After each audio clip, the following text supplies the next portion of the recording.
Uh, Dr. Lupo, it is nice to meet you. It's funny when this came up a long time ago, and they're like, "Hey, do you want an opportunity to meet the actual Dr. Lupo at St. Jude?" Lo and behold, here we are. Right? It's wild. So it's an absolute honor to meet you.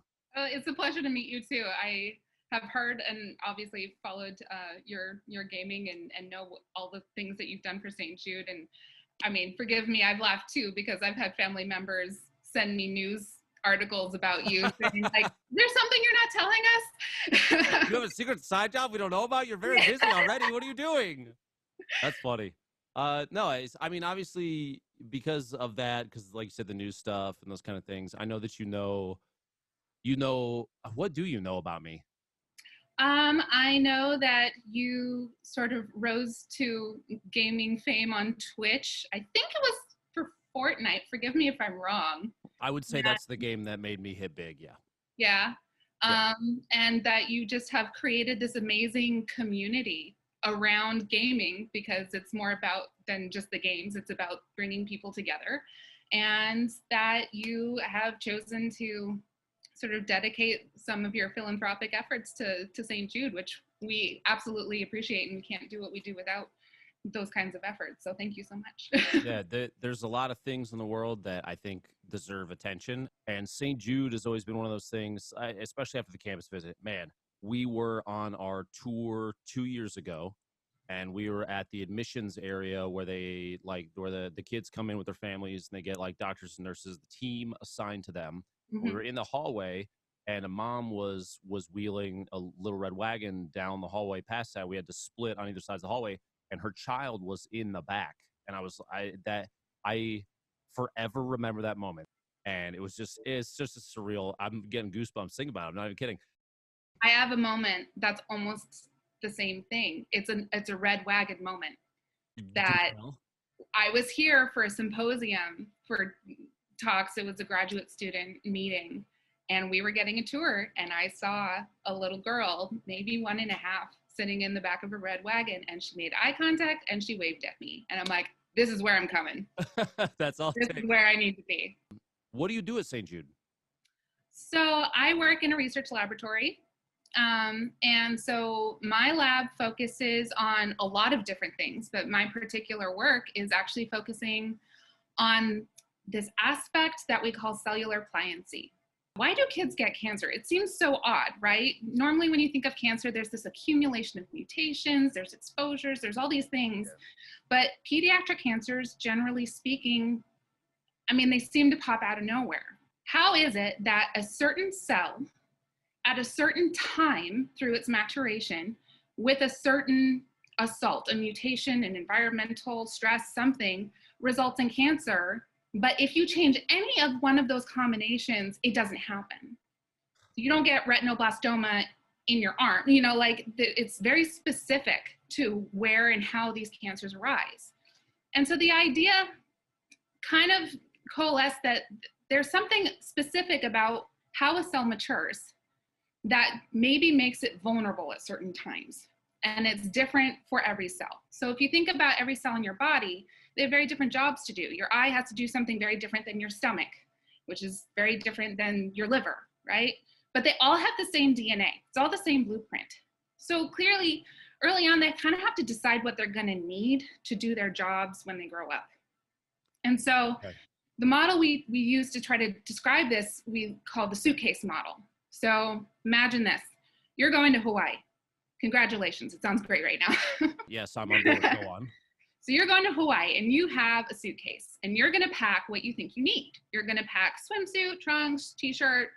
Are you going to bring snow boots and a parka? Yeah, probably not. Sure. So you go to Hawaii and you've got your suitcase, and lo and behold, you get a freak snowstorm. You still own the coat. It's not that you don't have the coat, but it's back in your closet and you can't get to it. So it's useless to you. So the same way that you sort of have to pick and choose what you're going to bring with you, cells have to partition their DNA. Okay. And they keep some things available and open, and other things they package away so that they're not really easy to get to. And you can imagine if there's a cell that packs everything away but only what it needs, it's not going to be very resilient. It's not going to be very adaptive. And so there's a vulnerability there, maybe degenerative disease. But if you have a cell that keeps all of its rainy day genes out and available and accessible, then that cell's going to survive nuclear winter and maybe survive when it shouldn't. And that maybe creates a vulnerability or a permissive state for a cancer to start. Can I just say real quick that you are excellent at explaining things in a way that, not that I'm not, I was going to say, I'm not necessarily stupid. You know, Of course. I have a double bachelor's. I went to college, and but that's an excellent analogy to use to describe it, because this Yeah. is like an excellent education opportunity that I've never had before. So, all right, cool. Continue. Sorry. So basically, we're trying to figure out, looking at different kinds of cells, how are they packaging their genes? And are there specific genes that one cell keeps out and allows it to survive that maybe another cell is putting away? And that can explain this difference in adaptability. You'll see that there's this cell, it looks like a bullseye, right? It's got really tight, and so when DNA is tightly packed, we call it heterochromatin, and that tends to be less accessible. And then the very loose chromatin, the things that are open and accessible and able to be made, we call euchromatin. So that's the light blue around the outside, the correct? very light blue around the outside. Okay. Or if you look on the right-hand side, the inside is sort of really, really bright blue, some middle blue, and then the green on the outside. The green. Got it. And you can see there's those two spots. Those are two different genes. So this is showing you that OCT4, whatever that gene is, that's out in the euchromatin. And then this other gene called MYC, you see it's actually sort of in that middle ring. It's in the it's a layer in. I see that. Chromatin. So that's just one cell. You'll see that if you look at a bunch of different kinds of cells, and these are all different cells that come from the retina, they look very different from each other. So if you believe form equals function, which is true in a lot of different things, it kind of makes sense that those cells would have very different behaviors and adaptabilities. They have access to different sets of genes. Gotcha. So what we're trying to look at is how genes get organized. And if we're going to do that, we need to really be able to look at where genes live. We have a very cool piece of equipment to be able to do this better than we could before. This is the lattice light sheet microscope, okay? It is, the inventor of it won a Nobel Prize. The first paper that came out describing this came out only in 2014. I thought my stuff was fancy, but you got something else, something totally different going on here. One thing that it does is it patterns the light. So instead of being one big strong beam that lights everything up all at once, it makes a lattice pattern, and it also angles it. So you're actually only illuminating with a very thin sheet the layer that you're looking at and not the entire sample. The thing about lattice light sheet imaging, I'm imaging a live cell. I don't want anything to change from that live cell that was actively doing its happy cell thing to when I'm actually trying to overlay the data. So high pressure freezing takes advantage of a cool trick of physics. At a certain range of pressure, it freezes as vitreous ice and it keeps everything locked in place. Wow, that's incredible.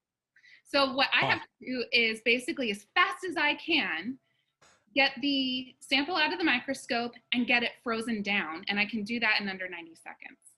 Wow. So then it goes through the actual acquisition of EM data, which takes a lot of time and talent. We've got an amazing core that does this with us. And then after all of that, if that weren't enough, you have to actually take the light data and lay it over the EM data. And that's a picture of me and a boss who helps me do some of this. We're looking at one of those overlaid data sets. So after gathering all this information, start to finish, until you have this alignment done and you guys have the image completed, how long is that process? A couple weeks. Alignment is not trivial because we really need to make sure that that we're getting things in the right place, right? And then there's analysis pipelines that we've made to do overlap analysis, basically. We can get a lot of data and information out of it. And this is just one of the things, one of the processes, and you said it, like you said, it takes multiple weeks to get from start to finish on this, to do the research, to figure out what you're even fighting. This is only one of the, I'm sure, thousands of different processes that have been researched and developed at St. Jude that are funded by people like like the people that donate during charity streams and all that. Like this is a hands-on, this is a perfect example of what exactly people are supporting. And I think this is perfect because actually being able to show people something like this and say, look at the complexity that has been developed to get to for these people to be able to help fight stuff in ways that I mean this and that is we couldn't do without this yeah kind of equipment. I mean, yeah this lattice light sheet is not, I mean, it's getting more common, but it's not widespread, right? And so it's the amazing support that we have from donors, from the institution to pushing the boundaries of science. They understand that science is an incremental process. And the more we understand how things work, the better we can understand how they break, right? that's wild. This is I get real choked up watching these kind of things and watching this play out because you have spent the greater part of your life. If you don't mind me asking, and I apologize if this is rude, but how long were you in school? I think I got to the 24th grade. Okay, that's a good way to look at it. And so I hope people understand you have put a majority of your life into this, into dedicating yourself to trying to help people fight cancer I mean, quite honestly, every age. This is a global impact. All 7+ billion people in the world will benefit from what you're doing, and that cannot be understated. What you are doing, Dr. Lupo, is literally affecting the entire world. And sometimes I think people need a reminder of that, and I hope you hear me when I say that this is amazing. Well, thank you. Of And course. obviously, all of us here, I mean, we're doing it as a team and we can't do it alone. So Exactly. we are so appreciative of everybody here on the same mission, working towards the same thing, and for cooperation, collaboration with you and with your followers. And we really appreciate all the support because that's how we're getting all this done.